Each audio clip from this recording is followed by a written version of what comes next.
திருநெல்வேலி மாவட்டத்தில் உள்ள எட்டயபுரத்தில் சின்னசாமி என்பவர் வசித்து வந்தார். எட்டயபுரம் அரண்மனையில் பணியாற்றி வந்த அவருக்கு 1882ஆம் ஆண்டு டிசம்பர் 11ஆம் தேதி ஆண் குழந்தை பிறந்தது. அந்த குழந்தைக்கு சுப்பிரமணியன் என்று பெயர் சூட்டப்பட்டது.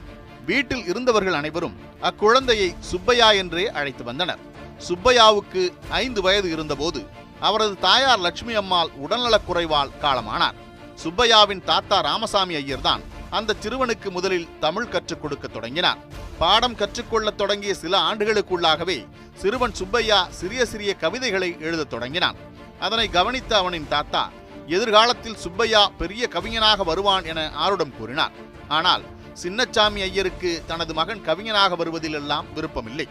அவன் நன்கு ஆங்கிலம் கற்று உயர் பதவி ஏதேனும் ஒன்றை அடைய வேண்டுமென்றே அவர் விருப்பப்பட்டார். தனது தந்தை வேலை செய்யும் எட்டயபுரம் அரண்மனைக்கு சிறுவன் சுப்பையா அடிக்கடி செல்வது வழக்கம். அப்படி செல்லும் போதெல்லாம் தனது கவிதைகளால் அங்கிருந்தவர்களை அசத்தி வந்தான். அவனது கவிதைகளால் கவரப்பட்ட எட்டயபுரம் அரண்மனையினர் சுப்பையாவுக்கு பாரதி என்ற பட்டத்தை அளித்தனர். ஆனால் சிறுவன் சுப்பையாவுக்கு சிவஞான யோகியார்தான் பாரதி என்கிற பட்டத்தை அளித்தார் என்கிற கருத்தும் உள்ளது. எது எப்படியானாலும் சுப்பையா மிக இளம் வயதிலேயே பாரதி என்ற பட்டத்தை பெற்றான். அந்த பட்டத்தை பெறும்போது சுப்பையாவுக்கு வயது வெறும் 11 தான். எட்டயபுரத்தில் நடுநிலை படிப்பை முடித்த பாரதியை உயர்நிலை படிப்புக்காக திருநெல்வேலிக்கு அனுப்பி வைத்தார் சின்னசாமி ஐயர். அதன்படி திருநெல்வேலியின் கைலாசபுரத்தில் குடும்ப நண்பர் ஒருவரின் வீட்டில் தங்கி படிப்பை தொடர்ந்தார் பாரதி. குடும்ப சூழ்நிலை காரணமாக பாரதிக்கு மாதம் பணம் அனுப்பவே மிகவும் கஷ்டப்பட்டார் அவரது தந்தை சின்னசாமி ஐயர். இதனை பாரதியும் நன்கு உணர்ந்திருந்தார். அப்போதுதான் பாரதிக்கு எட்டயபுரம் மகாராஜாவின் ஞாபகம் வந்தது. ஏதேனும் உதவி வேண்டுமானால் தயங்காமல் கேட்கும்படி கூறியிருந்தார் மகாராஜா. அதன்படி எட்டயபுரம் மகாராஜாவுக்கு பாரதி கடிதம் ஒன்றை எழுதினார். அந்த கடிதம் கவிதை வடிவில் எழுதப்பட்டிருந்தது. பாரதி எழுதி நமக்கு கிடைத்தவற்றுள் இதுதான் முதல் கவிதையாக கருதப்படுகிறது. அந்த கவிதையை 1897ஆம் ஆண்டு ஜனவரி 24ஆம் தேதி பாரதி எழுதினார். பாரதிக்கு வயது ஆகிக்கொண்டே செல்வதாக அவரது தந்தை எண்ணினார். பாரதிக்கு காலாகாலத்தில் ஒரு திருமணத்தை செய்து வைக்கவும் முடிவெடுத்தார். இத்தனைக்கும் அப்போது பாரதிக்கு 14 வயதுதான் ஆகியிருந்தது. மணப்பெண்ணுக்கோ வயது 7. மணப்பெண்ணின் பெயர் செல்லம்மா. பாரதியின் திருமணத்தோடு சேர்த்து அவரது தங்கைக்கும் மணப்பெண் செல்லம்மாளின் சகோதரிக்கும் கூட திருமண ஏற்பாடு செய்யப்பட்டிருந்தது. அதன்படி ஒரு சுபயோக சுபதினத்தில் ஒரே மேடையில் 3 திருமணங்கள் நடந்து முடிந்தன. பழையபடி பாரதி தனது பள்ளி படிப்பை தொடர்ந்து வந்தார். இந்த சூழ்நிலையில்தான் எதிர்பாராத விதமாக பாரதியின் தந்தை சின்னசாமி ஐயர் காலமானார். சின்னசாமி ஐயரின் இறுதிச் சடங்கில் பங்கேற்க காசியிலிருந்து அவரது சகோதரி குப்பம்மாள் வந்திருந்தார். தாய் தந்தையை இழந்த பாரதியை தன்னுடன் காசிக்கு அழைத்துச் செல்ல அவர் முடிவெடுத்தார். தனது அத்தையின் விருப்பப்படியே காசிக்கு சென்ற பாரதி அங்கு ஜெயநாராயண் இன்டர்மீடியேட் கல்லூரியில் சேர்ந்தார். அங்கு ஆங்கிலத்துடன் சேர்ந்து இந்தியும் சமஸ்கிருதமும் கற்றுக்கொண்டார். காசியில் இருந்தபோது பல்வேறு அரசியல் கூட்டங்களையும் பல்வேறு மேடை பேச்சுகளையும் கேட்கும் வாய்ப்பு பாரதிக்கு கிடைத்தது. விளைவு தனது தாய்நாடு பிரிட்டிஷாரின் ஆட்சியின் கீழ் இழிவான நிலையில் உள்ளதை உணரத் தொடங்கினார்.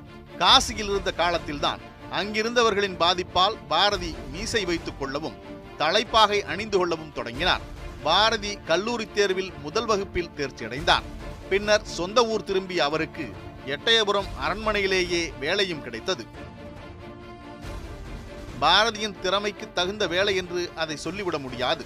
ஜமீன்தாருக்கு பத்திரிகைகளை படித்து காட்டுவது, நாட்டு நடப்புகளை விளக்குவது, ஆங்கில கவிதைகள் வாசித்து காட்டுவது போன்ற பணிகள்தான் பாரதிக்கு வழங்கப்பட்டிருந்தன.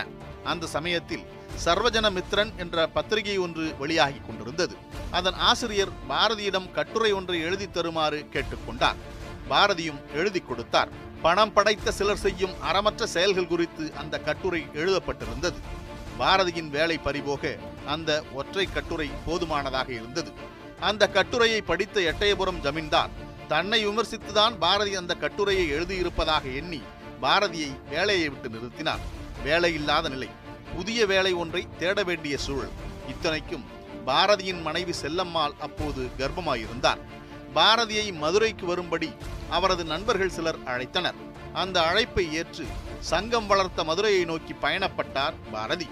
மதுரை சேதுபதி உயர்நிலைப் பள்ளியில் தமிழாசிரியராக இருந்த அரசன் சண்முகனார் என்பவர் உடல்நலக்குறைவு காரணமாக 3 மாதம் விடுப்பில் இருந்தார். ஆகவே தற்காலிக தமிழாசிரியர் பணி காலியாக இருந்தது. அந்த நேரத்தில்தான் பாரதி மதுரை வந்து சேர்ந்திருந்தார். நண்பர்களின் உதவியுடன் 1904ஆம் ஆண்டு ஆகஸ்ட் 1ஆம் தேதி சேதுபதி உயர்நிலைப் பள்ளியில் தமிழ் ஆசிரியராக பணியில் சேர்ந்தார் பாரதி.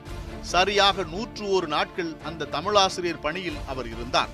இது ஒரு புறம் இருக்க, சென்னையில் ஜி. சுப்பிரமணிய ஐயர் என்பவர் பத்திரிகை ஒன்றை தொடங்கி அதன் வாயிலாக மக்களிடையே தேச உணர்வை ஊட்டி வந்தார். அவர் நடத்தி வந்த பத்திரிகையின் பெயர் சுதேசமித்திரன். இன்றைய இந்து பத்திரிகையும் அவர் தொடங்கியதுதான். காங்கிரஸில் முக்கிய பிரமுகராகவும் இருந்த அவர் சுதேசமித்திரன் பத்திரிகையில் பணியாற்ற உதவியாளர் ஒருவரை தேடிக்கொண்டிருந்தார். அந்த சமயத்தில் பாரதியை பற்றி நண்பர்கள் மூலம் ஜி. சுப்பிரமணிய ஐயர் கேள்விப்பட்டார். அந்த கணமே பாரதி சுதேசமித்திரன் பணியில் சேர்ந்தார். கவிஞரும் ஆசிரியருமாக இருந்த பாரதி பத்திரிகையாளராக தனது பயணத்தை தொடரத் தொடங்கினார். அந்த காலகட்டத்தில் அதிக அளவில் வடமொழி சொற்கள் கலந்த மணிப்பிரவாள மொழியில்தான் தமிழ் உரைநடை இருந்து வந்தது. அந்த முறையை மாற்றி தமிழ் உரைநடையை எளிமையாக்கி அடுத்த கட்டத்திற்கு நகர்த்தினார் பாரதி. இதன் காரணமாக தமிழ் உரைநடையின் முன்னோடிகளில் ஒருவராக பாரதி கருதப்படுகிறார். சுதேசமித்திரனில் உதவி ஆசிரியராக பணியாற்றிக் கொண்டே சக்கரவர்த்தினி என்கிற பத்திரிகையில் ஆசிரியராகவும் பணியாற்றத் தொடங்கினார் பாரதி. இதனிடையே 1905ஆம் ஆண்டு பாரதிக்கு பெண் குழந்தை பிறந்தது. குழந்தைக்கு தங்கம்மாள் என்று பெயர் சூட்டப்பட்டது. இந்த சூழலில்தான் வங்காள மாகாணத்தை இரண்டாக பிரிக்கும் முடிவை பிரிட்டிஷ் அரசு எடுத்தது. வங்க பிரிவினைக்கு எதிராக நாடு முழுவதும் கண்டன குரல்கள் எழுந்தன. பாரதியும் தனது எழுத்துக்களால் கடுமையான கண்டனங்களை பதிவு செய்தார்.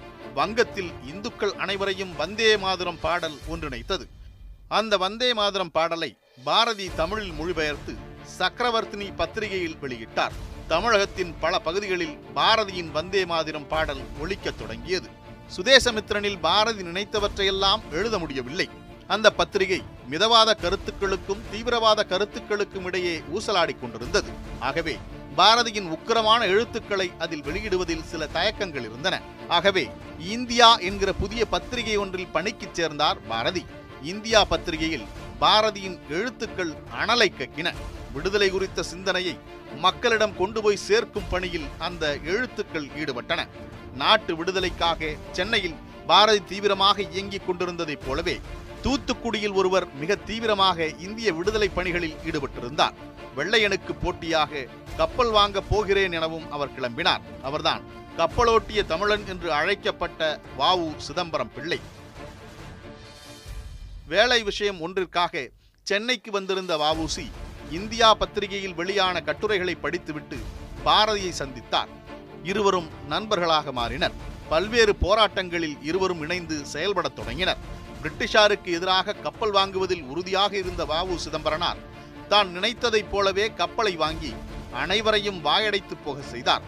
அதுவும் ஒன்றிற்கு 2 கப்பல்களை வாங்கி தூத்துக்குடி துறைமுகத்தில் கொண்டு வந்து நிறுத்தினார். இந்த செய்தியை பத்திரிகையாளரான பாரதி புதிய முறையில் வெளியிட விரும்பினார்.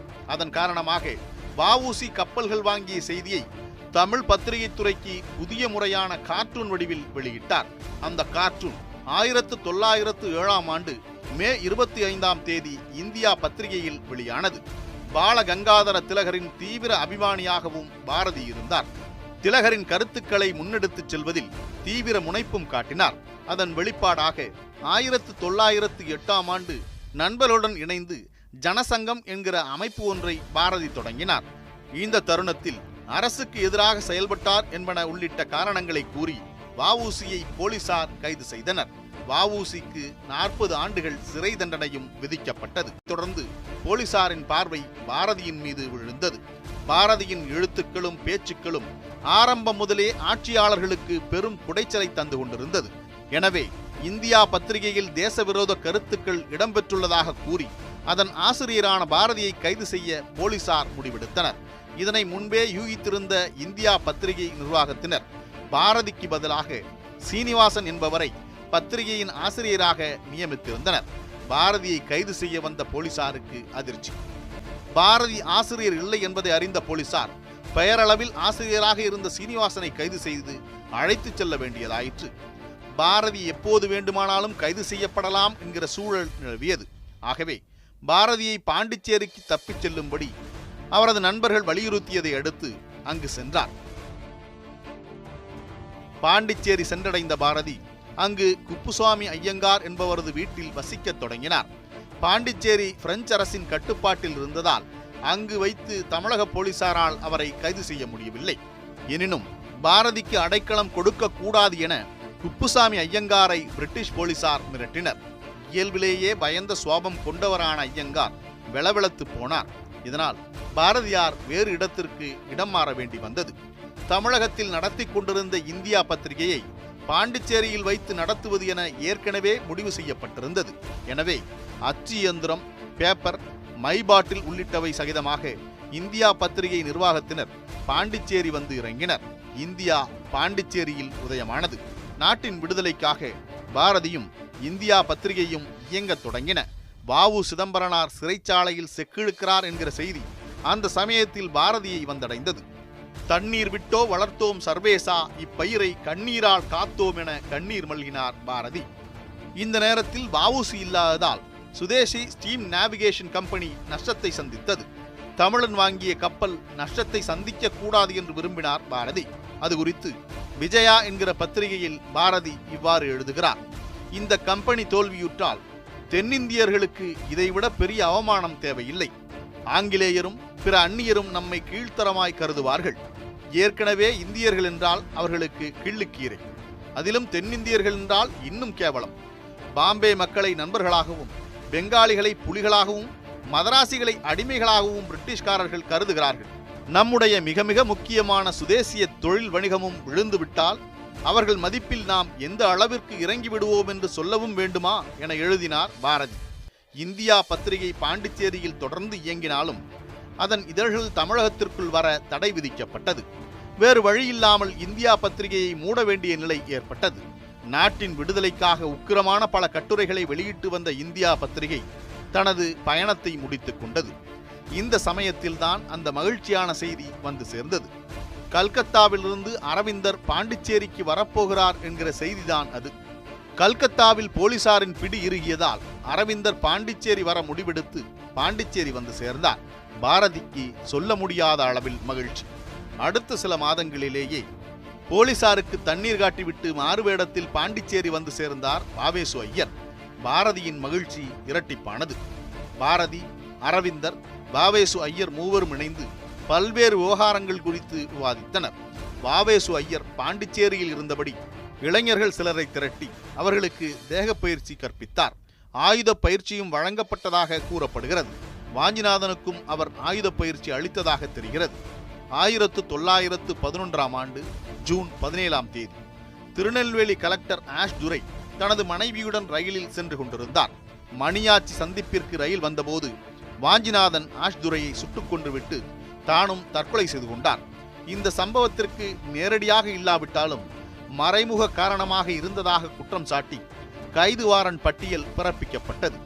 அந்த பட்டியலில் வாவேசு ஐயரின் பெயரும் உடன் பாரதியின் பெயரும் இடம்பெற்றிருந்தது. பாரதி மீது பிறப்பிக்கப்பட்ட முதல் கைது வாரண்ட் அதுதான்.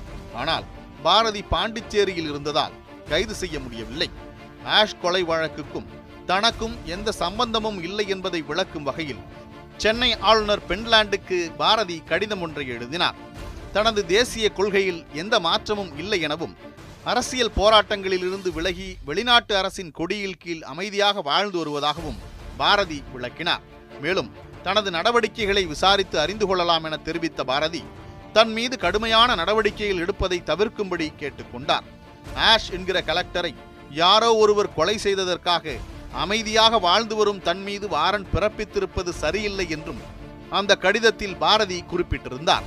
சென்னையில் ஜி. சுப்பிரமணிய ஐயர் நடத்தி வந்த சுதேசமித்திரன் பத்திரிகையை 1915ஆம் ஆண்டு ரங்கசாமி ஐயங்கார் என்பவர் வாங்கினார். பாண்டிச்சேரியில் பத்திரிகைகள் அனைத்தும் நிறுத்தப்பட்டு பாரதி வறுமையில் உள்ளதை அறிந்த ரங்கசாமி ஐயங்கார் பாரதிக்கு உதவ நினைத்தார். அதன்படி அரசியல் கலப்பில்லாத கட்டுரைகளை எழுதி அனுப்பும்படியும் மாதம் 30 ரூபாய் தருவதாகவும் தெரிவித்தார். அந்த பணம் வாழ்க்கையை நடத்த பாரதிக்கு ஓரளவுக்கு உதவியாக இருந்தது. பாரதியை தமிழகத்திற்கு திரும்பி வரும்படி அவரது நண்பர்கள் பலரும் கோரிக்கை விடுத்து வந்தனர். பாரதியின் மனைவி செல்லம்மாளும் கடையத்துக்கே சென்று விடலாம் என்றும் ஆசைப்பட்டார். கடையத்துக்கு வந்துவிட்டால் தங்கள் குடும்பத்தை தான் பார்த்துக் கொள்வதாகவும் தேச பணியையும் எழுத்து பணியையும் கடையத்தில் இருந்தவாறே பாரதி மேற்கொள்ளலாம் எனவும் செல்லம்மாளின் சகோதரரான அப்பாத்துரை தெரிவித்தார். இவ்வாறு பலரும் வற்புறுத்தி வந்ததால் பாண்டிச்சேரியை விட்டு கிளம்பி தமிழகம் செல்ல முடிவெடுத்தார் சுப்பிரமணிய பாரதி. 1918ஆம் ஆண்டு நவம்பர் 20ஆம் தேதி தனது குடும்பத்துடன் பாண்டிச்சேரியை விட்டு வெளியேறினார். தன்னை கைது செய்ய போலீசாருக்கு எந்த காரணமும் இல்லை என்று கருதினார் பாரதி. ஆனால் நடந்ததோ வேறு. பாண்டிச்சேரியை விட்டு வெளியேறி கடலூரை நோக்கி பாரதி சென்று கொண்டிருக்கும் போது போலீசார் அவரை கைது செய்தனர். அந்த சமயத்தில்தான், அதாவது 1918ஆம் ஆண்டில்தான் முதலாம் உலகப் போர் முடிவுக்கு வந்திருந்தது. போர் நடைபெற்றுக் கொண்டிருந்த சமயத்தில் இந்தியாவிற்குள் பிற பகுதியினர் நுழைய தடை விதிக்கும் நுழைவு தடுப்பு சட்டம் அமலில் இருந்தது. போர் முடிந்தவுடன் அந்த சட்டம் காலாவதியாகிவிட்டதாக எண்ணியே பாரதி இந்தியாவிற்குள் நுழைந்தார். ஆனால் அந்த காலாவதியான சட்டத்தை காரணமாக காட்டித்தான் போலீசார் பாரதியை கைது செய்திருந்தனர். பாரதியை வெளியே கொண்டு வர பலர் முயற்சி மேற்கொண்டனர். அதன் பயனாக அரசும் அவரை விடுவிக்க முன்வந்தது. அதற்காகவும் கவர்னர் பென்லாண்டுக்கு பாரதி கடிதம் ஒன்றை எழுத வேண்டியிருந்தது. இந்த கடிதத்தை அடுத்து சில நிபந்தனைகளுடன் 1918ஆம் ஆண்டு டிசம்பர் 14ஆம் தேதி பாரதி விடுவிக்கப்பட்டார். சென்னையிலிருந்து தனது குடும்பத்தினரை அழைத்துக் கொண்டு கடையம் சென்றார் பாரதி. அங்கு முதல் வேளையாக தனது நூல்களை பதிப்பிக்கும் பணியில் இறங்கினார். பாரதியின் மகள் தங்கம்மாளுக்கு அப்போது வரன் ஒன்று வந்து சேர்ந்தது. தங்கம்மாளின் திருமணத்திற்கு பணம் புரட்டும் பணியில் ஈடுபட்டார் பாரதி. எட்டயபுரம் ஜமீன்தாருக்கு கடிதம் ஒன்றை எழுத உறவினர்கள் அறிவுறுத்தினார்கள். எட்டயபுரம் அரசரின் வரலாற்றை சாமி தீட்சிதர் என்பவர் வம்சமணி தீபிகை என்கிற பெயரில் எழுதியிருந்தார். அது மிகவும் அபத்தமான தமிழில் அபத்தமான முறையில் எழுதப்பட்டிருந்தது. அதனை திருத்தம் செய்து கொடுத்தால் அரசர் மகிழ்வார், சன்மானம் வழங்குவார் என்று நினைத்தார் பாரதி. அது தொடர்பாக மகாராஜாவுக்கு கடிதம் ஒன்றையும் எழுதினார். தனது பணிக்காக எவ்வளவு சன்மானம் கொடுத்தாலும் ஏற்றுக்கொள்வதாகவும் தெரிவித்தார். ஆனால் அந்த கடிதத்துக்கு எந்த பதிலும் இல்லை. தங்கம்மாளின் திருமணத்திற்காக ஒரு 50 ரூபாயை மட்டும் அனுப்பி வைத்தார் ஜமீன்தார். ஆண்டிப்பட்டி ஜமீன்தார் 1000 ரூபாய் அனுப்பி வைத்தார். ஒரு வழியாக பாரதியின் மகளின் திருமணம் நடந்தேறியது. பாரதி மீண்டும் சென்னைக்கு வந்து குடியேறினார். வேலையில்லை. பொருளாதார நெருக்கடி பாடாய்ப்படுத்தியது. எனவே மீண்டும் சுதேசமித்திரனில் சென்று உதவி ஆசிரியராக இணைந்தார். ஜார்ஜ் டவுனில் தம்புச்செட்டி தெருவில் வசிக்கத் தொடங்கினார். சுதேசமித்திரனில் பணியாற்றியபடியே பல்வேறு பகுதிகளில் நடைபெற்ற கூட்டங்களில் கலந்து கொண்டு உரையாற்றியும் வந்தார். இந்த சூழலில்தான் அவர் விரும்பத்தகாத அந்த துர்சம்பவம் நிகழ்ந்தது. பாரதி அடிக்கடி பார்த்தசாரதி சுவாமி கோயிலுக்கு செல்வது வழக்கம். அங்கு வாசல் மண்டபத்தில் கட்டப்பட்டிருக்கும் அர்ஜுனன் என்ற யானைக்கு பழங்கள் கொடுப்பதும் வழக்கமான ஒன்று. திடீரென ஒரு நாள் அந்த யானைக்கு மதம் பிடித்து விட்டது. சில தினங்களாக கோயிலுக்கு போகாததால் யானைக்கு மதம் பிடித்த விஷயம் பாரதிக்கு தெரிந்திருக்கவில்லை. வழக்கம் போல் பார்த்தசாரதி கோயிலுக்கு பாரதி சென்றார், வழிபட்டார். யானையிடம் சென்று பழங்களை கொடுத்தார். அப்போது திடீரென அந்த யானை பாரதியை தூக்கி கீழே போட்டது. கீழே விழுந்த வேகத்தில் தலையில் பலத்த காயம் ஏற்பட்டு ரத்தம் கொட்டியது. உடனடியாக ராயப்பேட்டை மருத்துவமனைக்கு அழைத்துச் செல்லப்பட்டு அவருக்கு சிகிச்சை அளிக்கப்பட்டது. பாரதி சிறிது சிறிதாக குணமாக தொடங்கினார். 1921ஆம் ஆண்டு செப்டம்பர் 1ஆம் தேதி பாரதிக்கு கடுமையான வயிற்றுப்போக்கு ஏற்பட்டது. ஏற்கனவே உடல் மெலிந்திருந்த பாரதியை வயிற்றுப்போக்கு மேலும் தளர்ச்சியடைய செய்தது. பாரதி உடல் நலம் குன்றியுள்ள செய்தி வாவேசு ஐயருக்கு தெரிவிக்கப்பட்டது. அப்போது அவர் தேச துரோக வழக்கில் கைது செய்யப்பட்டிருந்தார். இருந்தபோதும் தனது தோழனான பாரதியை காவலர்களின் துணையோடு வந்து சந்தித்து சென்றார். பாரதியின் உடல்நிலை மிகவும் மோசமாகிக் கொண்டே சென்றது. மருந்து எடுத்துக் கொள்ளவும் அவர் மறுத்துவிட்டார். பாரதியின் நெருங்கிய நண்பர்கள் ஒருவர் பின் ஒருவராக அவரது வீட்டிற்கு வரத் தொடங்கினர். நீலகண்ட பிரம்மச்சாரி, பரளிசு நெல்லையப்பர், லட்சுமண ஐயர் ஆகிய 3 பேரும் பாரதியின் வீட்டிலேயே இரவை கழிக்க முடிவு எடுத்தனர். அப்போது ஆப்கானிஸ்தானின் மன்னராக இருந்த அமானுல்லா பற்றி கட்டுரை ஒன்றை எழுதி ஆபீஸுக்கு எடுத்துச் செல்ல வேண்டுமென பாரதி அன்று இரவு தெரிவித்ததாக நீலகண்ட பிரம்மச்சாரி குறிப்பிடுகிறார். அதுதான் பாரதி பேசிய கடைசி வார்த்தைகளாக இருக்கும் எனவும் அவர் தெரிவிக்கிறார்.